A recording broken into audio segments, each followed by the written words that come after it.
اس علاقے میں خوب برکت عطا فرمائے۔ اس پورے اطراف و اکناف کو زمینی آسمانی آفات و بلیات سے دور فرمائے۔ میرے عزیزو، آپ کا جلسہ بہت بڑا ہے اور جتنے نام آپ نے جس طرح سے بھی سنے ہیں سب تشریف لا چکے ہیں۔ یکے بعد دیگرے سب آپ کے بیچ اپنی حاضری پیش کریں گے۔ میں بھی جملہ معترضہ کے طور پر آ گیا ہوں، چند باتیں کر کے اپنی جگہ لوں گا۔ ویسے تو الحمدللہ مجمع دھیرے دھیرے اپنے شباب پر آ چکا ہے اور آپ کے چہرے کی رونقیں بتا رہی ہیں کہ یہاں پہ امجدی سرکار کا فیضان برسنے لگ گیا ہے۔ اللہ رب العزت اس محفل نور کو ہم سب کے لیے باعث نجات بنائے۔ میرے دوستو، سامعین عزیز، انتظام مکے کی وادی، عرب کا وہ دستور، وہاں کا وہ ماحول جہاں پہ ظلم و بربریت اپنے عروج پر ہے، بیواؤں پر ظلم، لڑکیوں پر ظلم، عورتوں پر ستم، غریبوں، فقیروں، بے نواؤں، مسافروں پر ستم جب اپنے عروج پر ہے، جہالت کا دورہ ہے، علم سے دشمنی ہے اور سب آپس میں لڑے بھرے ہیں، اس وقت میں نبی پاک صلی اللہ علیہ وسلم بارہویں کے چاند بن کر آمنہ کے گود میں آتے ہیں۔ آنے کی برکت یہ ملتی ہے کہ وہی عرب کا معاشرہ جس کو جہالت سے تعبیر کیا جاتا تھا، اب وہیں پہ کوئی ابو بکر پیدا ہو رہا ہے، اب وہیں پہ کوئی عمر فاروق پیدا ہو رہا ہے، اب وہیں پہ کوئی عثمانی غنی سخاوت کا سمندر پیدا ہو رہا ہے، اب وہیں پہ کوئی علی المرتضیٰ مشکل کشا پیدا ہو رہا ہے، جو اب تک علم سے اتنی دور اور جہالت کے اتنے دلدارہ تھے، اب انہیں میں سے کوئی فقیہ بن رہا ہے، کوئی حافظ حدیث بن رہا ہے، کوئی مفسر قرآن بن رہا ہے، کوئی محافظ قرآن بن رہا ہے۔ اسی نبی کے نور کی برکت آگے بڑھی ہے۔ وہی مسلمان اپنے سینے میں نبی پاک کا وہ نور لے کر آگے بڑھتا ہے، وہ کبھی بغداد میں پہنچا ہے اس کو ہیرا بنا دیتا ہے۔ وہی مسلمان جب اندلس میں پہنچتا ہے تو وہاں پر بھی اس کو چمن بنا کر کے چھوڑتا ہے۔ جب وہی مسلمان ہندوستان میں آتا ہے تو اسی کو سونے کے چڑیا بنا دیا کرتا ہے۔ آخر وہ مسلمان جو نبوت کا نور لے کر پوری دنیا میں پھیلا تھا، جس سے دنیا کو امن و آگہی اور شانتی اور دنیا کو امن و شانتی کا پاک کہا تھا، یہاں تک پہنچے تھے کہ جو اب تک ظلم و بربریت کے کالے دلدل میں پھنسے ہوئے تھے، وہی پردے سے کیا نکلا کہ گھر گھر میں اجالا تھا۔ اب نظر آ رہا ہے میرے بھائی، وہ نبی پاک کا نور جب پوری دنیا میں پھیلا ہے، ہندوستان کی سرزمین پر آ کر کے اس کو کیا کرتا ہے؟ سونے کی چڑیا بنا دیتا ہے۔ لیکن نظر پوری لگ رہی ہے گوری چمڑے والے اور کالے دل والوں کی، جب ان کی نظر پڑی ہے تو یہیں پہ کوئی اس کی آزادی کے لیے شاہ اللہ خان بن کے چمکتا ہے، کوئی عنایت اللہ کا کوئی بھی بن کر کے آگے آتا ہے، کوئی فضل الرحمان بن کر کے آگے آتا ہے، کوئی فضل حق مراد آبادی بن کر کے آگے آتا ہے۔ کئی گھنٹے یہ تعلیم چھپائی جاتی ہوگی، آپ کو بتایا نہیں جاتا ہوگا، لیکن سبحان چندر بوس صاحب نے نام سنا ہوگا جب انہوں نے رنگون کے علاقے میں جا کر چندہ مانگا تھا کہ ہندوستان کی آزادی کے لیے مجھے آپ کو ڈونیٹ کرو، اپنے طرف سے مالی تعاون کرو۔ اس وقت میں کون تھا؟ عبدالحمید یوسف مارکانی کھڑا ہوا تھا، جو تقریباً 1,30,00,000 روپے جس سے سبحان چندر بوس کو دے کر کے کہا تھا کہ میں نے تو اپنے پاس جو بھی اثاثہ تھا سب کچھ بھارت ماں کے لیے لٹا دیا ہے۔ اے بہت بڑا پیسہ کیجیے، مجھے یہ وقت دے دیجیے، مال تو میں نے دے دیا ہے، اب اپنے ملک کے لیے جان بھی دینا چاہتا ہوں۔ اللہ اکبر کبیر۔ آج اگر آپ ابھی آپ جا کر کے دیکھیں گے چیٹ جی پی ٹی پر کہ 1,03,00,000 روپے ہوتے کتنے ہیں اس دور کا، 1944 کے 40 کے دور میں، اس وقت سے اگر آپ ابھی موازنہ تو کریں گے کتنا ہوگا؟ یہ تاریخ مٹائی جا رہی ہے، یہ تاریخ اس پر فرج لگائی جا رہی ہے، لوگوں کو بتایا نہیں جا رہا ہے۔ اس لیے ہمیں کیا کرنا ہوگا؟ ہمیں علم میں آگے آنا ہوگا، ہمیں تعلیم میں آگے آنا ہوگا، ہمیں اسکولوں میں آگے جانا ہوگا، ہمیں اپنے بچوں کو صرف شراب میں اور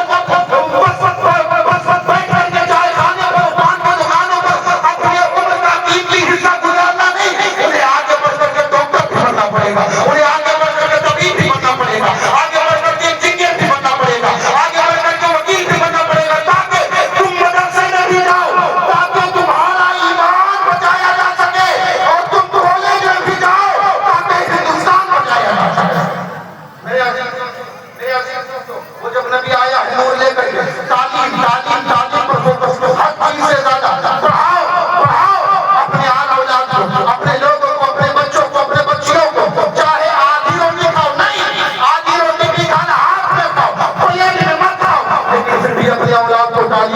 اتنا پڑھاؤ کہ تیری اولاد کسی کے محتاج نہ بن سکے، اور نبی پاک کو اس مشن کو عام کرو اور دنیا والوں کو بتاؤ کہ یہ مسلمان صرف جہالت کے نام سے مشہور ہونے والا نہیں ہے، وقت آنے پر یہی کبھی ابو الکلام آزاد بنا کرتا ہے، وقت آنے پر کبھی یہی بڑے بڑے کام کیا کرتا ہے۔ جب نبی کے نور کا یہ صدقہ، جب نبی کے نور کا فیضان ہمارے دل میں اس طرح آئے گا کہ ہم تعلیم کو اپنے ذہن میں جگہ دیں گے، تب دنیا والے ہمیں کہنے کی ضرورت نہیں پڑے گی کہ ہم محمد کے وان ماننے والے ہیں، ہمیں کہنے کی ضرورت نہیں پڑے گی کہ ہم حسین بہانے والے ہیں۔ دنیا ہمارے عادت و ادوار کو دیکھ کے خود کہے گی کہ یہ کوئی حسین جاتا ہوا ہے۔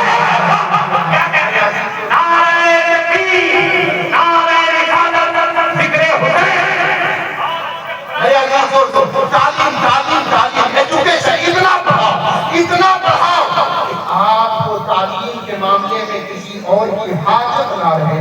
یہ نبی پاک کا دین ہمیں سکھاتا ہے۔ نبی پاک کا دین صرف جلسہ کرنا، جلوس کرنا، قرآن کرنا، میلاد کرنا نہیں، آپ ہر چیز میں، ہر پوزیٹو وے میں اتنا آگے رہے۔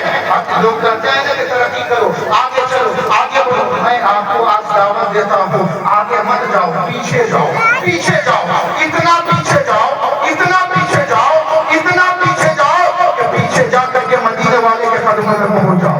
گنبد خضرا کے مدی کے قدموں میں وہ پہنچ جاؤ۔ مسجد نبی میں کیوں؟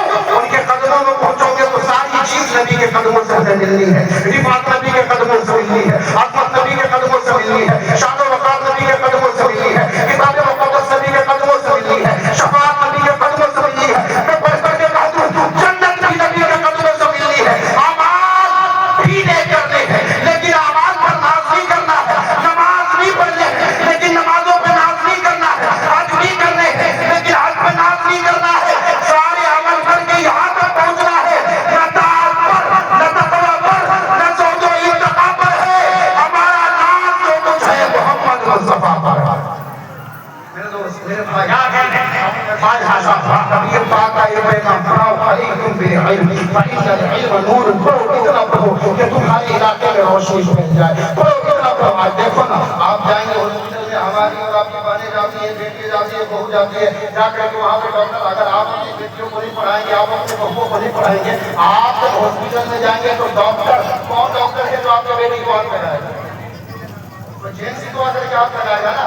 آپ اپنی بیٹی کو آگے نہیں بڑھائیں گے، وہ نہیں پڑھ کر کے جائے گی، جب ہاسپٹل میں نرس نہیں بنے گی۔ آپ کی اور ہماری بیٹیوں کے علاج کے لیے آگے کون ہے؟ ہمیں تعلیم پر اتنا فوکس کرنا ہے، اتنا فوکس کرنا ہے پورے ایک بات میں عرض کر دیے دیتا ہوں، کئی جگہ میں جاتا ہوں، لوگوں کو بتاتا ہوں، تعلیم بھی ایسی بات بہت لمبی ہو رہی ہے، تعلیم بھی ایسی جو تعلیم ہمیں کفر، شرک، ارتداد نہ سکھائے۔ میں اترا تھا ممبئی میں، ایجپٹ کے ایئر وے سے، وہاں پہ اتر کر کے ہمارے ساتھ تھے، ہماری تھوڑی دیر تھی، ہم نے اپنے دوست سے بات چیت کر، وہ بھی امام تھے ممبئی میں تھے، انہوں نے مجھے بات بتائی، میرے پیروں کے نیچے سے زمین کھسک گئی۔ تو مجھے سوچیے نا حضرت کیا بات کرنے گئی؟ کہا کہ میرا ایک نمازی، میرا مقتدی، اس کے بیوی کا انتقال ہو گیا، 2 بچے اس کے 7 سال 9 سال کے اسکول جایا کرتے ہیں، لیکن ان دونوں کو دیکھ کر کے یہ نماز قبول ہو رہا ہے، میرا مقتدی قبول ہو رہا ہے، بیوی میری چلی گئی دنیا سے۔ میں جب پہنچا مجھے دیکھ کر کے اور اس کے آنسو بہنے لگے، کیا کہا؟ میں نے اس کو بڑا دلاسا دیا، کہا کوئی بات نہیں کہ اللہ تعالیٰ نے مجھ بدل دیتا۔ اس نے جو بات کہی اندر سے مجھے اس نے جھنجھوڑ کے رکھ دیا۔ اس نے کہا حضرت میں صرف بیوی کے جانے پر نہیں رو رہا ہوں، ابھی میرے بچے رو رہے تھے، روتے روتے ایک بیٹے ہیں جس کو میں 4000 روپے منتھلی دے کر کے اسکول میں بھیجتا ہوں پڑھنے کے لیے، وہ سن کے وزٹ وہ میں جایا کرتا ہے، وہ مجھ سے کہہ رہا تھا کہ بابا جان، اے میرے ڈیڈی، اے میرے ابا، یہ بتائیے کہ ماں کے چتا کو آگ کب لگائی جائے؟ اس کو یہ تک نہیں پتا ہے کہ مسلمان کو دفنایا جاتا ہے کہ کیا کیا جاتا ہے۔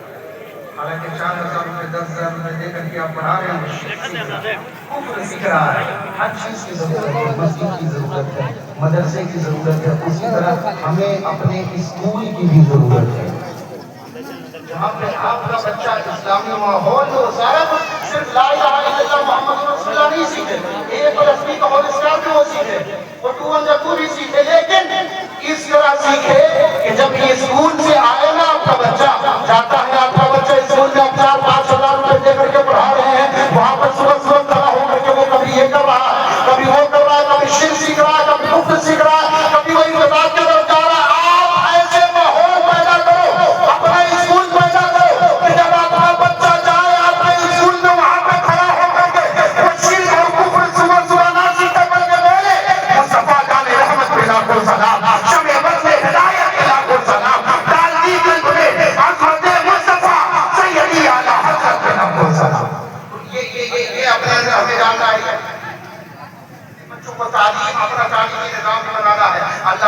العزت اس جلسے کو کامیاب کرے. اللہ رب العزت آپ اور ہمارا یہاں پہ آنا قبول فرمائے اور ہمارے علاقے میں خوب ترقی، تعلیم اور تربیت کا ماحول بنائے اور ہم سب کو اہل سنت والجماعت میں قائم و دائم فرمائے. وآخر دعوانا الحمدللہ رب العالمین. السلام علیکم ورحمۃ اللہ. پڑھیے کلمہ لا الہ الا اللہ محمد رسول اللہ.